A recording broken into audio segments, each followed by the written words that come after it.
Welcome to double seven media. నేను మీ ఆదినారాయణ. నా video చూస్తున్న ప్రతి ఒక్కరూ లైక్ చేసి, షేర్ చేసి, కామెంట్ చేసి, అలాగే ఛానల్ను సబ్స్క్రైబ్ చేసుకోవాలని కోరుకుంటున్నాను. ప్రపంచవ్యాప్తంగా ప్రజలు తిరుమల వెంకటేశ్వర స్వామిని ఆరాధ్య దైవంగా భావిస్తారు. అలాంటి స్వామివారిపై కూడా రాజకీయ నాయకులు రాజకీయాలు చేస్తున్నారు. భక్తుల మనోభావాలు దెబ్బతినేలా రాజకీయ నాయకులు వ్యవహరిస్తున్నారు అనే ఆరోపణలు అయితే వస్తున్నాయి. గతంలో మనం చూసాము, కూటమి ప్రభుత్వం అధికారంలోకి వచ్చిన తర్వాత వైఎస్ఆర్ కాంగ్రెస్ పార్టీ అధికారంలో ఉన్నప్పుడు పవిత్రమైన తిరుమల లడ్డులో జంతువుల కొవ్వు కూడా కల్తీ చేశారనే ఆరోపణలు కూటమి ప్రభుత్వం నాయకులు చేయడం జరిగింది. ఆ తర్వాత ప్రపంచవ్యాప్తంగా ప్రజలందరూ దానిపై చర్చించుకోవడం జరిగింది. ఆ విషయంలో భక్తుల మనోభావాలు దెబ్బతిన్నాయి. అయితే దానిపై సిట్టు విచారణ జరుగుతుంది. ఏం తేలుతుందో తర్వాత తెలుస్తుంది. ఆ తర్వాత తిరుమలలో ఎప్పుడూ లేని విధంగా వైకుంఠ ఏకాదశి నాడు భక్తుల మధ్య తొక్కిసలాట జరిగి 6 మృతి చెందారు. దాదాపు 40 మంది గాయపడ్డారు.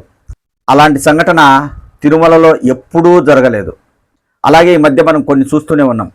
కొండపైకి బిర్యానీ ప్యాకెట్ తీసుకెళ్ళి కోడిగుడ్డుతో కొంతమంది భక్తులు బిర్యానీ తిన్నారని, అలాగే కొండపైన బెల్ట్ షాపు నిర్వహిస్తే పోలీసులు పట్టుకున్నారని, ఇలా చాలా అపచారాలు జరుగుతున్నాయని మనము వివిధ మాధ్యమాలలో చూస్తున్నాం. అయితే తాజాగా వైసీపీ మాజీ ఎమ్మెల్యే, టీటీడీ మాజీ చైర్మన్ భూమన కరుణాకర్ రెడ్డి కొన్ని వ్యాఖ్యలు చేశాడు. తిరుమల గోశాలలో దాదాపు 3 నెలల్లో 100 ఆవులు మృతి చెందాయి అని ఆయన ఆరోపణలు చేయడం జరిగింది. ఆయన చేసిన వ్యాఖ్యలు ఒక సంచలనంగా మారాయి. ఆయన వ్యాఖ్యలపై ముఖ్యమంత్రి చంద్రబాబు గారు మాట్లాడడం జరిగింది. ఆయన అక్కడేం జరగలేదు, వైఎస్ఆర్ కాంగ్రెస్ పార్టీ నాయకులు దుష్ప్రచారం చేస్తున్నారని వ్యాఖ్యానించారు.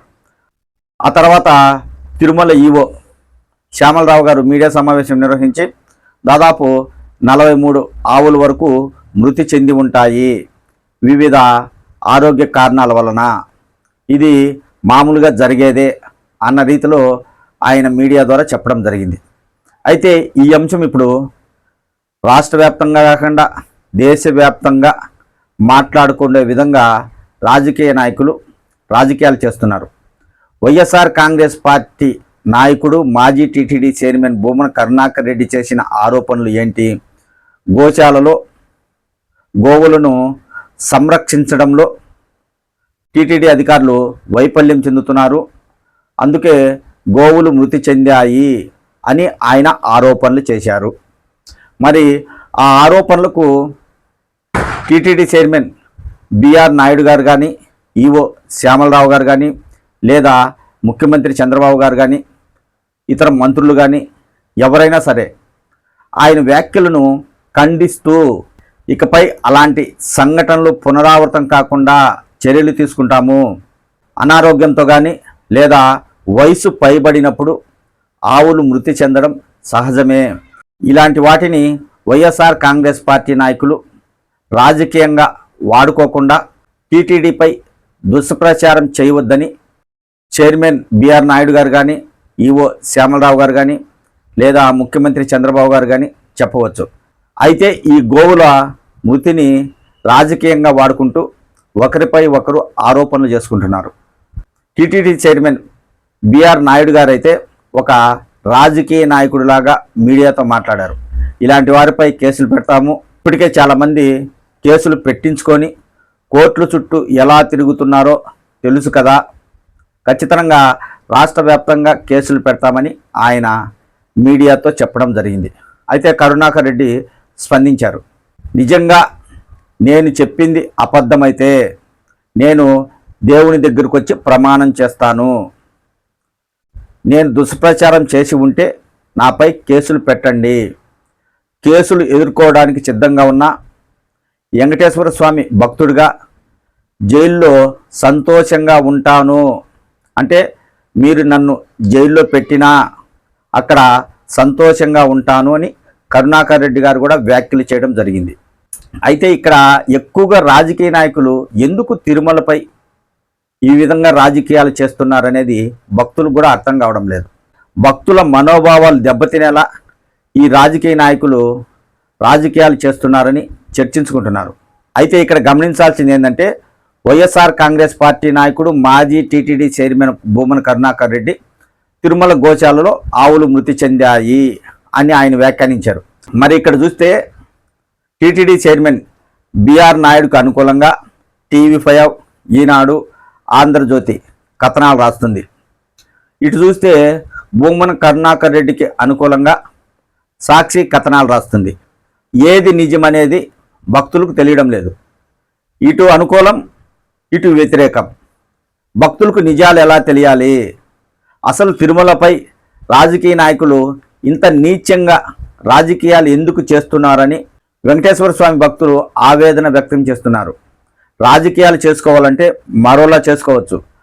అలా కాకుండా దేవునిపై రాజకీయాలు చేయడం వలన రాజకీయ నాయకులకు వచ్చే లాభం ఏమీ లేదు. భక్తుల మనోభావాలు దెబ్బతినేలా రాజకీయ నాయకులు తిరుమల వెంకటేశ్వర స్వామిపై దుష్ప్రచారం కానీ లేదా వ్యతిరేక ప్రచారం కానీ చేయకుండా భక్తుల మనోభావాలు దెబ్బతినకుండా రాజకీయ నాయకులు వ్యవహరించాలని ప్రజలు, భక్తులు కోరుకుంటున్నారు. భూమన కరుణాకర్ రెడ్డి చేసిన వ్యాఖ్యలు ఈ మధ్య కాలంలో తిరుమల గోశాలలో కొన్ని ఆవులు మృతి చెందాయి అన్నారు. అయితే దానికి కౌంటర్గా ఇక్కడ చైర్మన్ బిఆర్ నాయుడుకు అనుకూలంగా వైఎస్ఆర్ కాంగ్రెస్ పార్టీ అధికారంలో ఉన్నప్పుడు కూడా ఆవులు చనిపోయాయి, వాళ్ళు ఆవులను పెంచడంలో అప్పుడు వైఫల్యం చెందారు, ఇదో ఈ ఆవులు చనిపోయాయి అప్పట్టని ఇప్పుడు ఫోటోలు వేస్తూ భూమన కరుణాకర్ రెడ్డికి వ్యతిరేకంగా ఇటు సైడ్ వార్తలు రాస్తున్నారు. కానీ ఇక్కడ జరిగింది ఏంటి? ప్రస్తుతం జరిగిన విషయాలని భక్తులకు తెలపాల్సిన మీడియా కావచ్చు, పెద్దలు కావచ్చు, అవి కాకుండా వైఎస్ఆర్ కాంగ్రెస్ పార్టీ అధికారంలో ఉన్నప్పుడు ఇలా జరిగిందంటూ ప్రస్తుతం జరిగిన మరణాలను మభ్యపెట్టడానికి ప్రయత్నం చేస్తున్నారు. గతంలో వైఎస్ఆర్ కాంగ్రెస్ పార్టీ సరిగా చేయలేదు కాబట్టే కూటమి ప్రభుత్వానికి ప్రజలు అధికారం ఇచ్చారనే విషయాన్ని వాళ్ళు మర్చిపోతున్నారు. కూటమి ప్రభుత్వం వచ్చాక జరిగిన పరిణామాలను మాజీ టీటీడీ చైర్మన్ కరుణాకర్ రెడ్డి బయటపెట్టారు. వాటికి సమాధానం చెప్పాల్సిన టీటీడీ అధికారులు కావచ్చు, చైర్మన్ గారు కావచ్చు, కూటమి ప్రభుత్వం కావచ్చు, అలా కాకుండా గతంలో వైసీపీ ఉన్నప్పుడు ఇలా జరిగిందని ప్రచారాలు చేస్తున్నారు. దేవుడిపై ఎందుకు ఇంతగా రాజకీయాలు చేస్తున్నారో మరి ఆ వెంకటేశ్వర స్వామికి తెలియాలా. అయితే ఒక్కటి మాత్రం రాజకీయ నాయకులు గుర్తించుకోవాలా, తిరుమల వెంకటేశ్వర స్వామిపై ఎక్కువగా ఇలాంటి రాజకీయాలు చేయడం వలన భక్తుల మనోభావాలు దెబ్బతింటాయి. దానివలన రాజకీయ నాయకులు ఇబ్బంది పడే అవకాశం ఉంటుంది. ఖచ్చితంగా భక్తులు మనోభావాలు దెబ్బతిన్నాయంటే హిందూ సంఘాలకు సంబంధించిన సభ్యులు రాజకీయ నాయకులకు వ్యతిరేకంగా ర్యాలీలు, నిరసనలు చేపట్టే అవకాశం ఉంటుంది. ఒక్కసారి గుర్తించాలని రాజకీయ నాయకులను కోరుకుందాం.